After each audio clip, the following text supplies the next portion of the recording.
Sir ನಮಸ್ತೆ. ಇವತ್ತು ಇಲ್ಲಿ ನಾವು ಒಂದು ಮೇಕ್ ಮೈ ಶೆಲ್ಟರ್ ಪ್ರಾಜೆಕ್ಟ್ ಅಲ್ಲಿ ಒಂದು ವರ್ಕ್ ನಡೀತಿರೋದನ್ನ ನೋಡಕ್ ಬಂದಿದ್ದೀವಿ. ಸೊ ಏನ್ ನಡೀತಿದೆ ಸರ್ ಇವತ್ತು? ಇದು ವಾಟರ್ ಪ್ರೂಫಿಂಗ್ ಅಂತ ಫ್ಲೋರಿಂಗ್ ಮಾಡ್ತಾ ಇದೀವಿ. ಓಕೆ. ಮೋಲ್ಡ್ ಮಾಡ್ಬೇಕಾದ್ರೆ ನಾವು ಫುಲ್ ಲೆವೆಲ್ ಆಗಿ ಮೋಲ್ಡ್ ತರಿದೀವಿ. ಈಗ ನೀರು ಹೋಗ್ಲಿಕ್ಕೋಸ್ಕರ ನಾವು ವಾಟರ್ ಪ್ರೂಫಿಂಗ್ ಮಾಡ್ತಾ ಇದೀವಿ. ಓಕೆ. ಇದು ವಾಟರ್ ಕೊಟ್ಟಿರ್ತೀವಲ್ಲ ಒಂದ್ ಕಡೆಗೆ ನೀರು ಹೋಗುತ್ತೆ, ಒಂದ್ ಸೈಡಿಗೆ ನೀರು ಹೋಗುತ್ತೆ. ನಾವು ಪೈಪ್ ಎಲ್ಲಿ ಕೊಟ್ಟಿರ್ತೀವಿ ಅದಕ್ಕೆ ನೀರು ಹೋಗುತ್ತೆ. Okay okay. ಸೊ ಇದು ಎಷ್ಟು ಇಂಪಾರ್ಟೆಂಟ್ ಸರ್ ಒಂದು ಬಿಲ್ಡಿಂಗ್ ಅಲ್ಲಿ ಮಾಡ್ಬೇಕು ಅಂದಾಗ? ಇದು ಮೇನ್ ಇಂಪಾರ್ಟೆಂಟ್. ಇದು ಮೇನ್ ಮಾಡ್ಲೇಬೇಕು ಕೆಲಸ. ಇಲ್ಲ ಅಂತಂದ್ರೆ ಅಲ್ಲಲ್ಲೇ ನೀರು ಇಟ್ಕೊಳ್ತದೆ, ಅದರಿಂದ ವೀಕ್ ಆಗುತ್ತೆ ಮೋಲ್ಡ್ ಎಲ್ಲ. Okay okay. ಅದಕ್ಕೋಸ್ಕರ ಇದು ಮಾಡೋದು. ಇದು ಆದ್ಮೇಲೆ ಏನು ತೊಂದರೆ ಆಗಲ್ಲ. ಇದಕ್ಕೆ ವಾಟರ್ ಪ್ರೂಫಿಂಗ್ ಹಾಕ್ಬಿಟ್ಟು ನಾವು ಕಾಂಕ್ರೀಟ್ ಜೊತೆ ಮಿಕ್ಸ್ ಮಾಡ್ಬಿಟ್ಟು ಓಕೆ ಇದರಲ್ಲಿ ಪ್ರೊಸೆಸ್ ಇರುತ್ತೆ 3 ಸತಿ. ಫಸ್ಟೇ ತಿಳಿ ಹಾಕ್ತಿವಿ, ಪೂರ್ತಿ ನೀರು ಹೊಡೆದು ತಿಳಿ ಹಾಕ್ತಿವಿ. ಅದಾದ ನಂತರ ಕಾಂಕ್ರೀಟ್ ಹಾಕ್ತಿವಿ.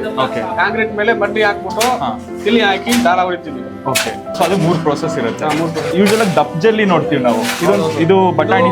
ನಿಮ್ಗೆ ದಪ್ಪ ಜಲ್ಲಿ ಅಂತಂದ್ರೆ ಅದು ಮೋಲ್ಡ್ ಯೂಸ್ ಮಾಡ್ತೀವಿ. ಓಕೆ. ಇದು ಬಟಾಣಿ ಜಲ್ಲಿ ಇದಕ್ಕೆ ಯೂಸ್ ಮಾಡ್ತೀವಿ ಅಂದ್ರೆ ಒಂದ್ ಕಡೆ ನಾವು 2 ಇಂಚ್ ತಗೋತೀವಿ, ಪೈಪ್ ಕಡೆಗೆ ವಾಟರ್ ಕೊಡ್ತೀವಲ್ವಾ ಅಲ್ಲಿ ನಾವು 0 ತಗೋತೀವಿ. ಓಕೆ. ಅದಕ್ಕೋಸ್ಕರ ಇದು ಬೇಕಾಗಿರೋದು. ಈ ತರ ಸಣ್ಣ ಜಲ್ಲಿಗಳು ಇದನ್ನೇ ಬೇಕು, ಇದೇ ಯೂಸ್ ಮಾಡ್ಬೇಕು. Okay sir. ಈ ಒಂದು ಪ್ರೋಸೆಸ್ ನಾವೇನಾದ್ರು ಕರೆಕ್ಟ್ ಆಗಿ ಮಾಡ್ಲಿಲ್ಲ ಅಥವಾ ಮಾಡ್ಲೇ ಇಲ್ಲ ಅಂತ ಅಂದ್ರೆ ಒಂದು ಬಿಲ್ಡಿಂಗ್ ಏನೇನ್ ಪ್ರಾಬ್ಲಮ್ಸ್ ಆಗುತ್ತೆ?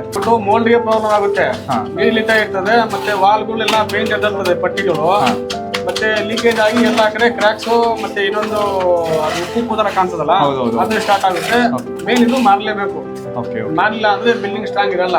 ಓಕೆ. ನೀರ್ದು ಪ್ರಾಬ್ಲಮ್ ಇರುತ್ತೆ ಯಾವಾಗಲೂ. ಓಕೆ. ಅದು ಗೋಡೆ ಒಳಗಡೆ ಇಳಿದು ಏನಾಗುತ್ತೆ, ಸ್ಟ್ರಕ್ಚರ್ ವೀಕ್ ಆಗುತ್ತೆ. ಹೌದು, ವೀಕ್ ಆಗುತ್ತೆ. ಓಕೆ, ಸರಿ ಸರಿ. ಸೊ ಇದರಲ್ಲಿ ನೀವು ವಾಟರ್ ಪ್ರೂಫಿಂಗು ಇದು 1 ಮೂಟೆಗೆ 200 ml ಹಾಕ್ಬೇಕು. ಓಕೆ.